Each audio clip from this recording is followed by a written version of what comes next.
Here's an odd one for today.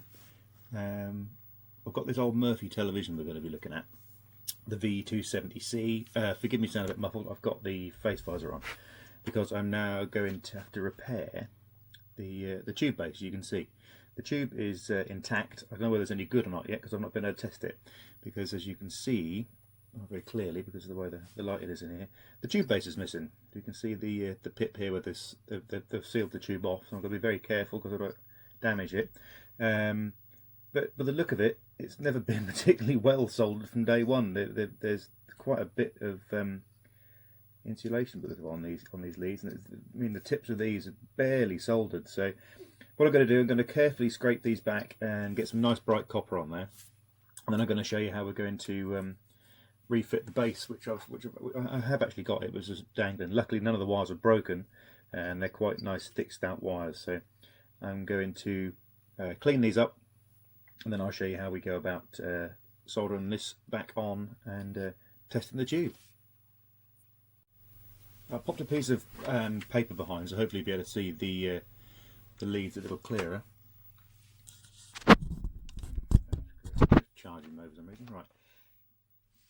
So as you can see here, here are the leads that come out of the original tube. So we've taken a razor blade, the single-sided one, is really useful, and just very carefully and lightly scraping the edge of the wires, just the tip, sort of 4 or 5 mil. I'm being obviously very careful not to knock the back of that pip on the back of the tube. I don't fancy this enormous big 15-inch round tube going bang in my face, so I'm being very careful. Just carefully cleaning these back. Go underneath and do the other side as well.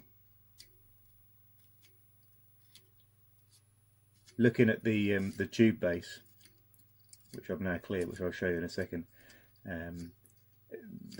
These literally have just pulled out. They've been dry from day one by the look of it.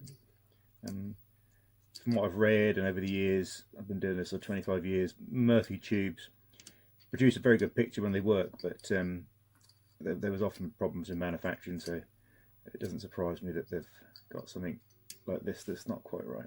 So they have all now been cleaned up, and a nice bright shiny copper on them. So what I'm now going to do is take the soldering iron, give it a bit of a clean, get some solder,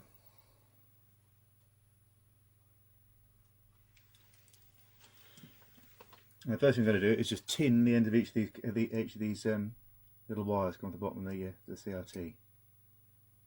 If it'll tin. Yeah, it's successfully tinning. So the copper, the wires, they're okay. You can see where the problems were. They just haven't been soldered very well from day one. It looks to me as if they weren't cleaned back very well in the factory. Okay, so that's those wires tinned. I'll bring down the tube connector, the base, if you like, the tube base, and after I've cleaned all the holes out, and we'll get that connected.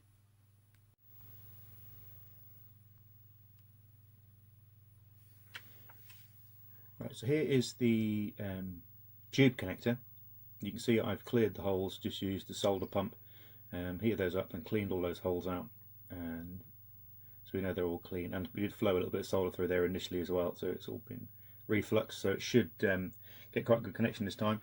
So obviously now I've just got to line up the 5 wires from the bottom of this tube onto the 5 holes in here. I've got a little torch which is going to help me see what's going on inside here.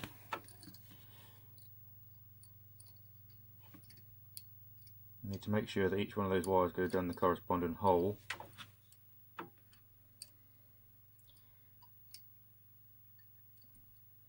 Obviously in the factory these would have been a bit longer. I'm out by 1. 1, 2, 3, 4, 5. Right, they're all...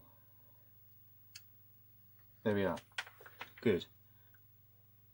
Right, so what I'm going to do is just get a little bit of tape and just tape that onto the base of the tube for now. I've got no sort of cement or anything to fix this back on, so just to the point of view of testing it, I'm just going to hold on with some tape. I know we should put some proper adhesive and things in there, but I haven't got any with me at the minute, so I'm just going to take this temporarily. I can soon undo these connections and do it again. It's just initially to test that the tube is okay. Right, so that has got the tube base on. So I'm now going to, so you can see the wires. You can feel them more than see them actually just starting to protrude for the end of those parts on the tube base. So take my iron again. It's going to be a bit tricky. I'm going to have to get on my hands and knees from doing this in the cabinet.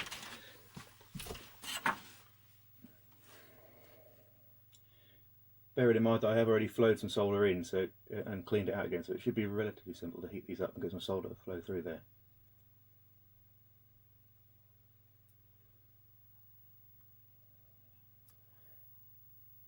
Yeah, let's not get those dirty iron. Right, hang on.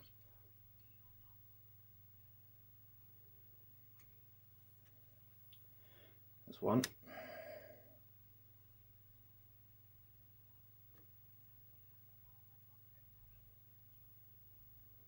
It's always like a capillary action. You can sort of see it sucking the solder in because of the flux inside.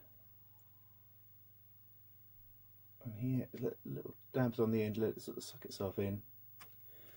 Good, that's 3 done.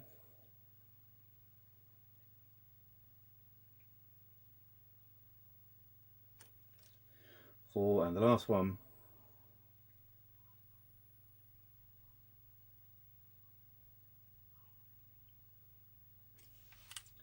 To go to the second one again because it didn't flow particularly well. Oh, it's flowed lovely this time. Perfect. Right, so that is that tube base back on there just for us for testing. Now I can get it onto the tube tester, and before we go too much further with this telly, I will then be able to tell that if the tube is any good. So you can see now we've got the tube base attached, albeit just with a couple of bits of tape for now. As I said, I can soon remove it and get some proper adhesive in that holds the base on, but just for testing purposes, this is just a short video on how I reattach those cables, those wires to the tube base.